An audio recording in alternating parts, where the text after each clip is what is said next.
بسم اللہ الرحمن الرحیم۔ ایپیسوڈ 3۔ کتاب کا نام سیرت حضرت فاطمۃ الزہرا رضی اللہ تعالی عنہا۔ مصنف طالب ہاشمی۔ ان ماں بہنوں، بیٹیوں اور بیویوں کے نام جنہوں نے مغرب کی حیاسوس تحریک نسوانیت سے کوئی تعلق نہ رکھنے اور جگر گوشہ رسول صلی اللہ علیہ وسلم سیدۃ النساء حضرت فاطمۃ الزہرا رضی اللہ تعالی عنہا کی نقش قدم پر چلنے کا عزم کر لیا ہے۔ رسول اکرم صلی اللہ علیہ وسلم کی اولاد اطہار۔ جمہور مسلمین اس بات پر متفق ہیں کہ سرور عالم صلی اللہ علیہ وسلم کے 3 صاحبزادے اور 4 صاحبزادیاں تھیں۔ ان کے اسم گرامی یہ ہیں: صاحبزادے حضرت قاسم رضی اللہ تعالی عنہ، ان کی نسبت سے حضور صلی اللہ علیہ وسلم کی کنیت ابو القاسم ہوئی۔ قبل از نبوت متولد ہوئے اور 1 سال 5 ماہ کی عمر میں وفات پائی۔ حضرت عبداللہ رضی اللہ تعالی عنہ، ان کا لقب طاہر اور طیب تھا۔ حضور صلی اللہ علیہ وسلم کی بعثت کے بعد پیدا ہوئے اور صغر سنی میں فوت ہو گئے۔ حضرت ابراہیم رضی اللہ تعالی عنہ 8 ہجری میں مدینہ منورہ میں پیدا ہوئے، وہ بھی کم سنی میں دنیا سے رخصت ہو گئے۔ صاحبزادیاں: حضرت زینب رضی اللہ تعالی عنہ، حضرت رقیہ رضی اللہ تعالی عنہ، حضرت ام کلثوم رضی اللہ تعالی عنہ اور حضرت فاطمۃ الزہرا رضی اللہ تعالی عنہ۔ حضرت ابراہیم کے سوا حضور صلی اللہ علیہ وسلم کی ساری اولاد آپ صلی اللہ علیہ وسلم کی سب سے پہلی زوجہ حضرت خدیجۃ الکبریٰ رضی اللہ تعالی عنہ کے بطن مبارک سے ہوئی۔ حضرت ابراہیم رضی اللہ تعالی عنہ کی والدہ حضرت ماریہ قبطیہ رضی اللہ تعالی عنہ تھیں۔ بعض لوگ یہ دعویٰ کرتے ہیں کہ رسول اکرم صلی اللہ علیہ وسلم کی صرف ایک صاحبزادی حضرت فاطمہ رضی اللہ تعالی عنہ تھیں اور باقی صاحبزادیاں حضور صلی اللہ علیہ وسلم کی اپنی سلبی بیٹیاں نہ تھیں بلکہ لے پالک یا ربائب تھیں۔ ان لوگوں کا یہ دعویٰ قرآن کریم کی نص صریح کے خلاف ہے۔ سورۃ الاحزاب میں حضور صلی اللہ علیہ وسلم سے مخاطب ہو کر فرمایا گیا ہے: یا ایھا النبی قل لازواجک و بناتک و نساء المؤمنین یدنین علیہن من جلابیبہن۔ اے نبی، اپنی بیویوں اور اپنے بیٹیوں اور اہل ایمان کی عورتوں سے کہہ دو کہ اپنے اوپر اپنی چادروں کے پلو لٹکا لیا کریں۔ لفظ بنات جمع قلت ہے، جس سے حضور صلی اللہ علیہ وسلم کی کئی بیٹیاں ثابت ہوتی ہیں۔ نہ صرف یہ کہ کئی بیٹیاں تھیں بلکہ وہ جوان عاقلہ اور بالغہ بھی تھیں، کیونکہ اس آیت میں عورتوں کو پردے کا حکم دیا جا رہا ہے۔ تمام مستند اور معتبر روایات اس بات پر متفق ہیں کہ حضرت خدیجۃ الکبریٰ رضی اللہ تعالی عنہ کے بطن مبارک سے حضور صلی اللہ علیہ وسلم کی 4 صاحبزادیاں تھیں۔ جو لوگ یہ دعویٰ کرتے ہیں کہ حضور صلی اللہ علیہ وسلم کی صرف ایک صاحبزادی حضرت فاطمہ رضی اللہ تعالی عنہ تھیں، خود ان کی کتابوں سے آپ صلی اللہ علیہ وسلم کی 4 صاحبزادیاں ثابت ہوتی ہیں۔ اس کے باوجود وہ طرح طرح کی تعویلیں کر کے اس بات پر مصر ہیں کہ حضور صلی اللہ علیہ وسلم کی صرف ایک بیٹی تھی اور باقی تینوں بنات طاہرات کا باپ کوئی اور تھا، رسول اللہ صلی اللہ علیہ وسلم نہیں۔ اولاد رسول کے نسب سے انکار کرنا نہایت مکروہ جرم اور سخت گناہ ہے۔ کوئی صحیح العقیدہ مسلمان قرآن کریم کی نص صریح اور معتبر روایات کی روشنی میں ایسا لایانی اور بے بنیاد دعویٰ کرنے کا تصور بھی نہیں کر سکتا۔ صاحبزادیوں کی ترتیب ولادت۔ سرور عالم صلی اللہ علیہ وسلم کی صاحبزادیوں کی تعداد پر تو تمام معتبر روایات متفق ہیں، البتہ ان کی ترتیب ولادت کے بارے میں بعض روایتوں میں کسی قدر اختلاف ہے۔ ابن سعد اور ابن عساکر نے ان کی ترتیب ولادت اس طرح بیان کی ہے: حضرت زینب، حضرت ام کلثوم، حضرت فاطمہ اور پھر حضرت رقیہ۔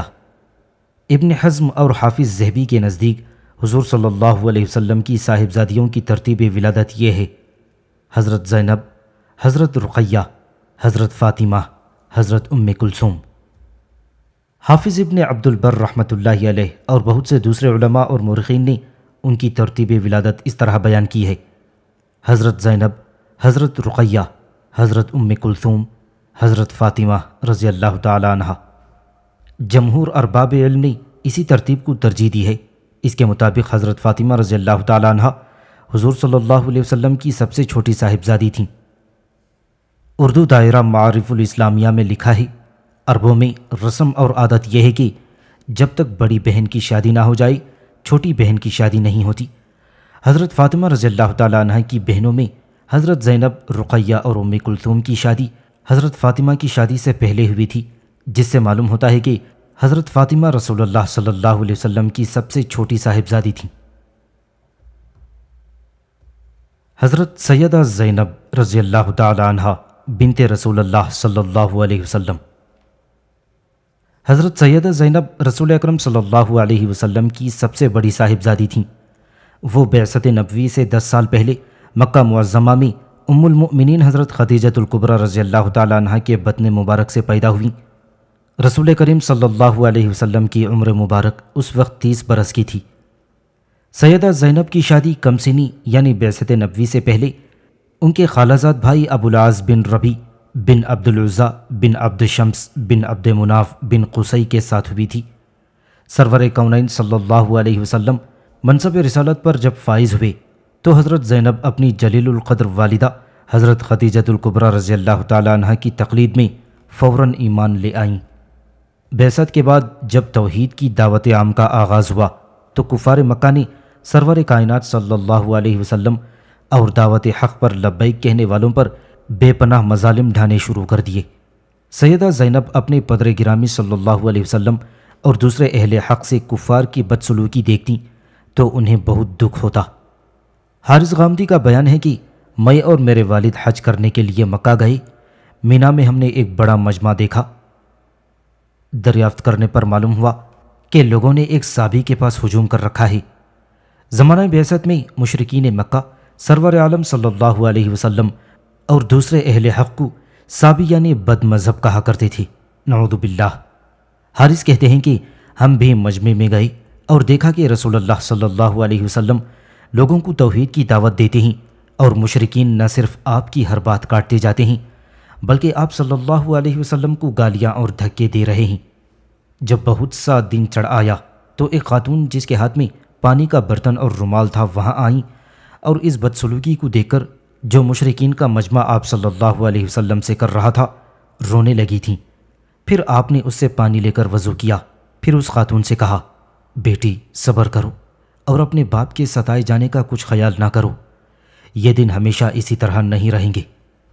پھر میں نے دریافت کیا کہ یہ خاتون کون ہے تو لوگوں نے بتایا کہ یہ محمد صلی اللہ علیہ وسلم کی بیٹی زینب ہیں۔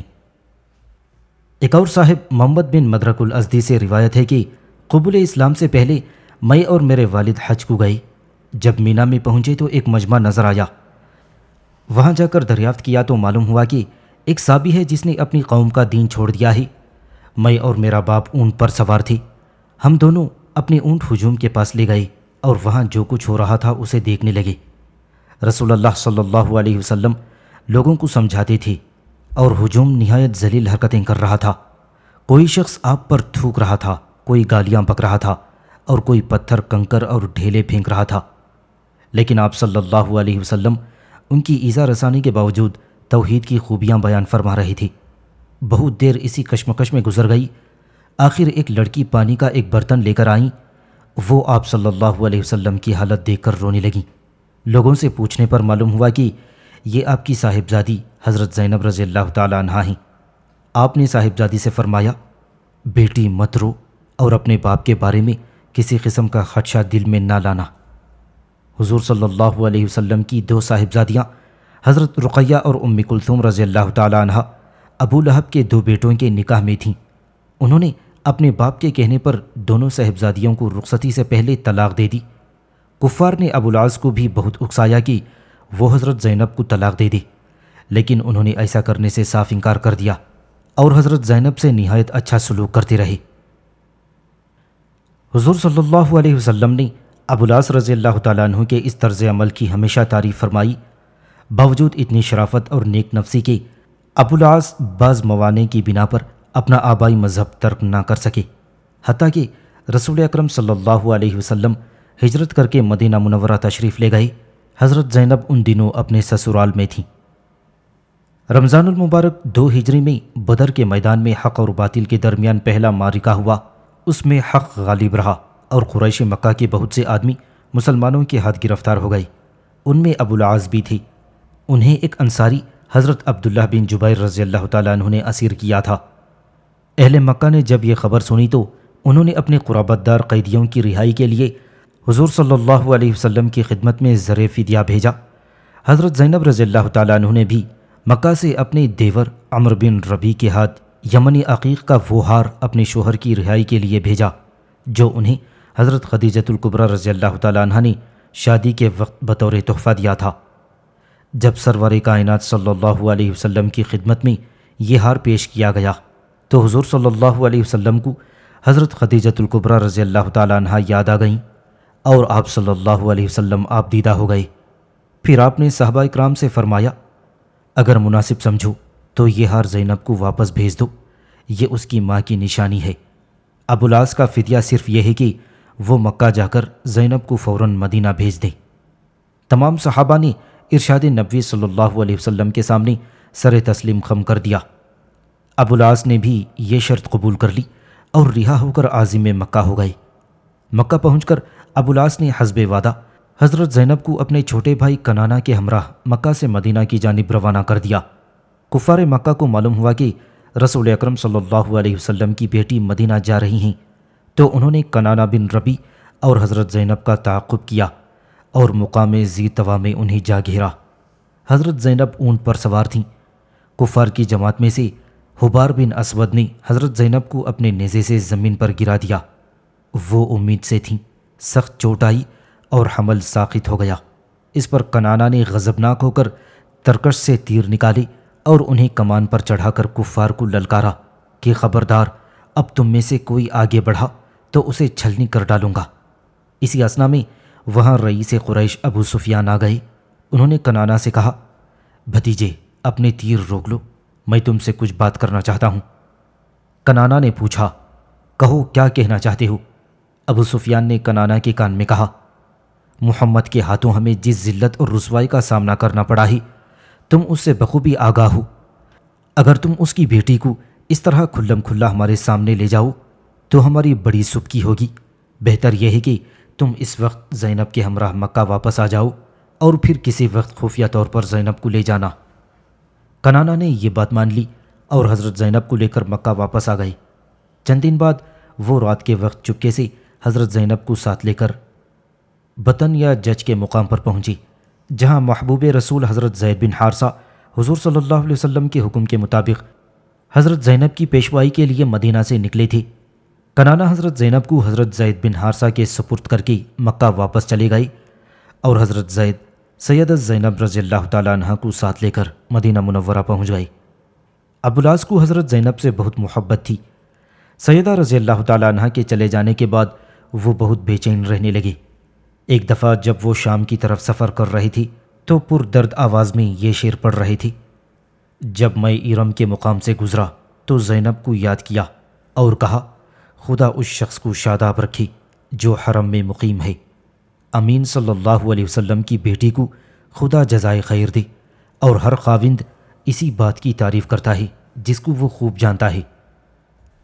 ابو العاص بڑے شریف النفس اور دیانت دار آدمی تھے۔ لوگ ان کے پاس اپنی امانتیں رکھتے اور نہایت دیانت کے ساتھ ان کی حفاظت کرتے اور مالکوں کے طلب کرنے پر فوراً واپس دے دیتے۔ مکے میں ان کی اس قدر ساخت تھی کہ لوگ بلا کھٹکے بلکہ بڑے اصرار کے ساتھ اپنا مال تجارت انہیں دے کر فروخت کے لیے دوسرے ملکوں کو بھیجا کرتے تھے۔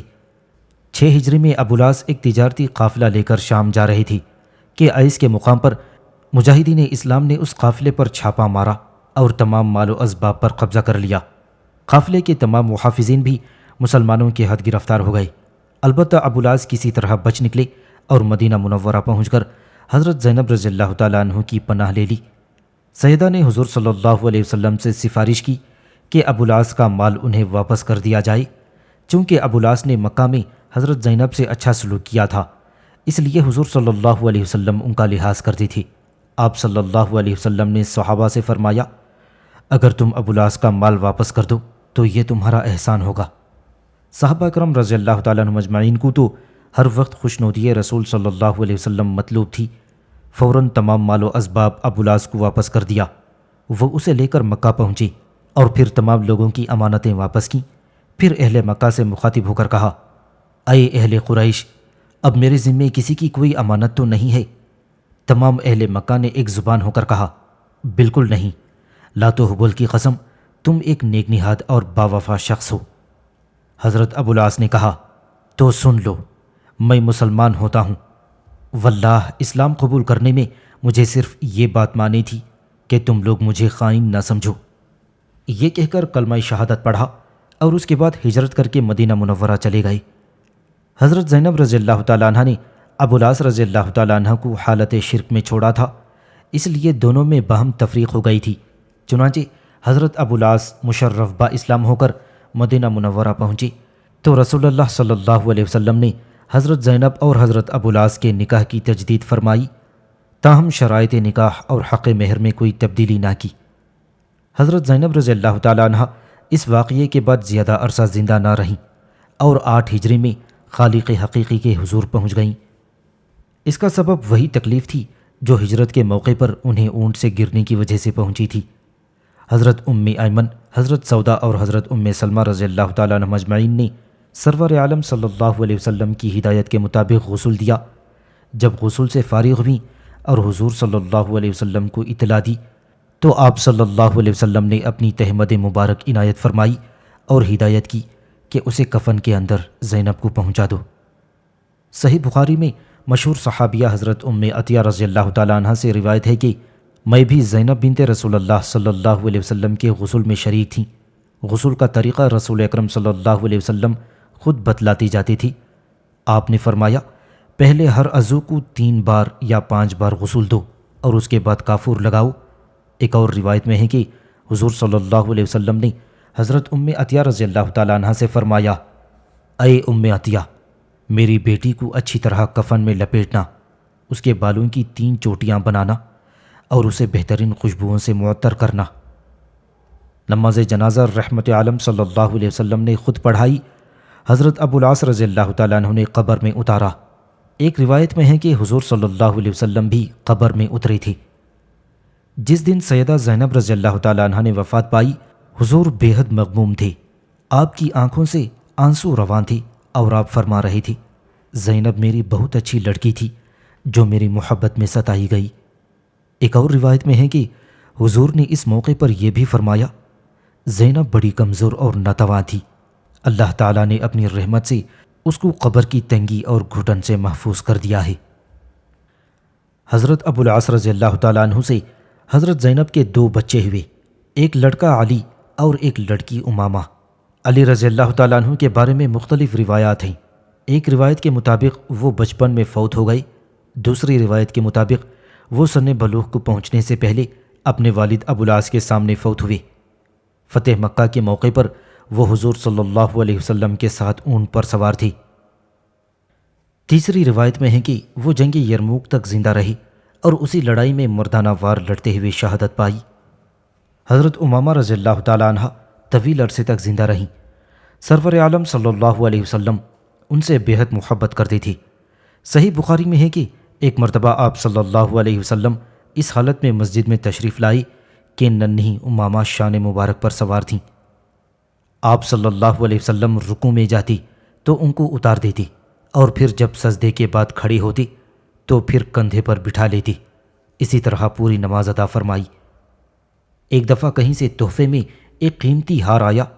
حضور صلی اللہ علیہ وسلم نے فرمایا کہ یہ ہار میں اسے دوں گا جو میرے اہل خانہ میں مجھے سب سے محبوب ہوگا۔ ازواج مطہرات کو یہ خیال ہوا کہ شاید یہ ہار حضرت عائشہ صدیقہ رضی اللہ تعالیٰ عنہ کو مرحمت ہو، لیکن آپ صلی اللہ علیہ وسلم نے حضرت امامہ کو بلایا اور وہ ہار ان کے گلے میں ڈال دیا۔ بعض روایتوں میں ہے کہ شاہ حبشہ نجاشی نے ایک انگوٹھی حضور صلی اللہ علیہ وسلم کی خدمت میں ہدیۃً پیش کی۔ آپ صلی اللہ علیہ وسلم نے یہ انگوٹھی حضرت امامہ کی انگلی میں پہنا دی۔ رحمت عالم صلی اللہ علیہ وسلم کی رحلت کے چند ماہ بعد جب حضرت فاطمہ الزہرا رضی اللہ تعالیٰ عنہ نے وفات پائی تو حضرت علی کرم اللہ وجہہ نے حضرت امامہ رضی اللہ تعالیٰ عنہ سے نکاح کر لیا۔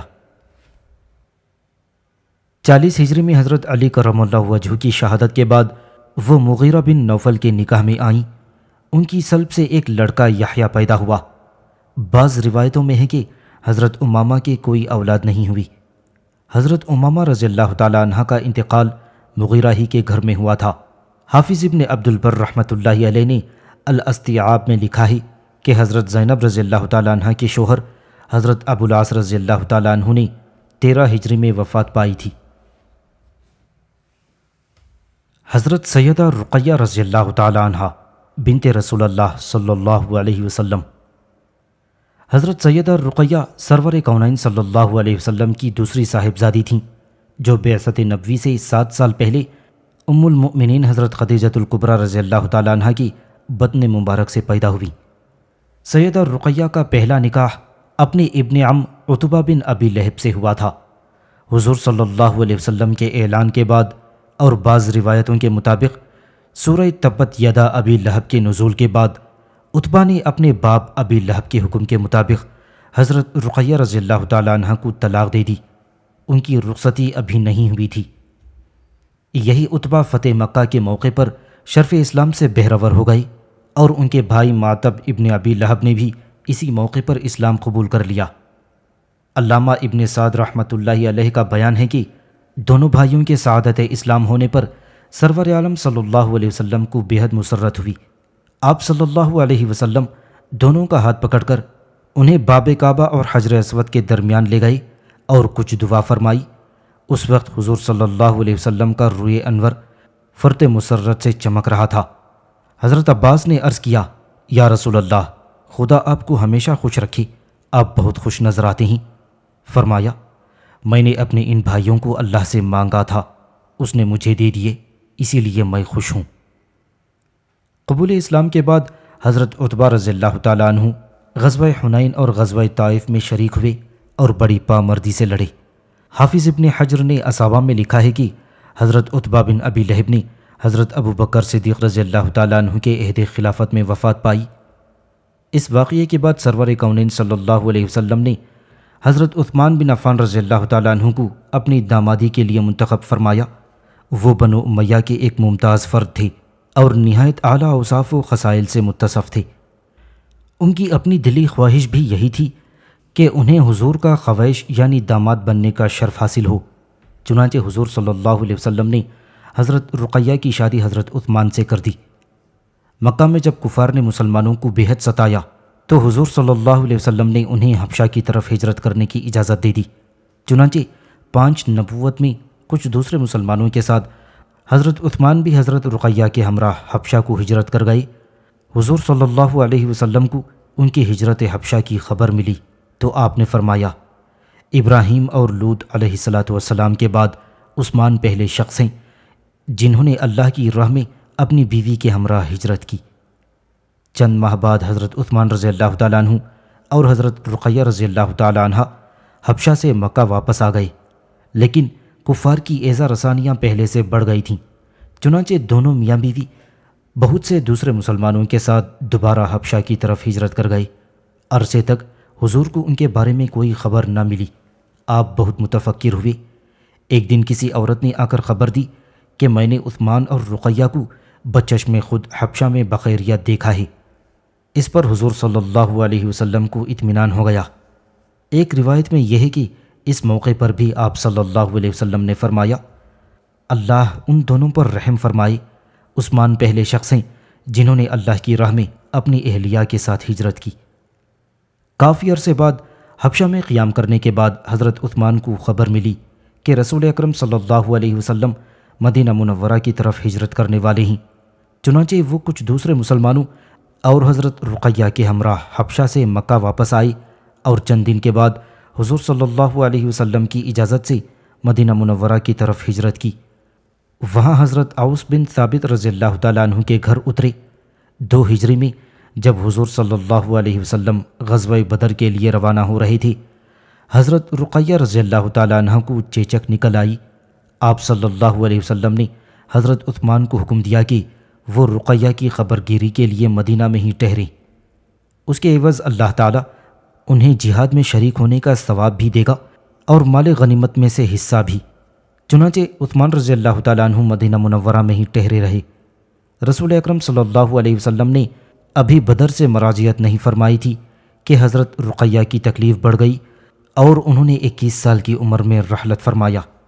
عین اس وقت جب قبر پر مٹی ڈالی جا رہی تھی، حضرت زید رضی اللہ تعالیٰ عنہ بن حارثہ فتح بدر کی خوشخبری لے کر مدینہ منورہ میں داخل ہوئے۔ سرور عالم صلی اللہ علیہ وسلم کو اپنی لخت جگر کی وفات کی اطلاع ملی تو آپ صلی اللہ علیہ وسلم کو سخت صدمہ پہنچا اور آنکھوں سے آنسو جاری ہو گئے۔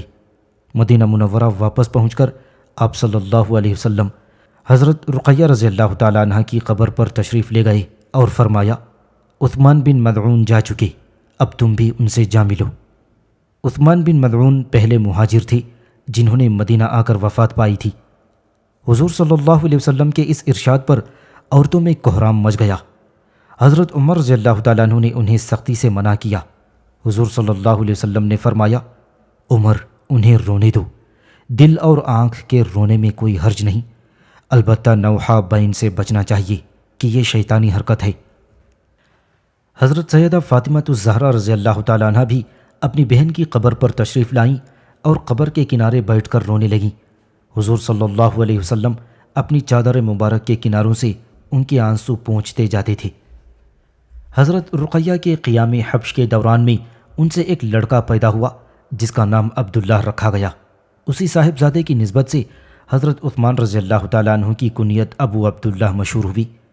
سیدہ رقیہ رضی اللہ تعالیٰ عنہ نے وفات پائی تو عبداللہ رضی اللہ تعالیٰ عنہ صرف 4 برس کے تھے۔ 2 برس بعد انہیں ایک حادثہ پیش آیا۔ ایک مرغ نے ان کی آنکھ میں چونچ مار دی جس سے سارا چہرہ متورم ہو گیا۔ اسی تکلیف سے انہوں نے جمادی الاول 4 ہجری میں وفات پائی۔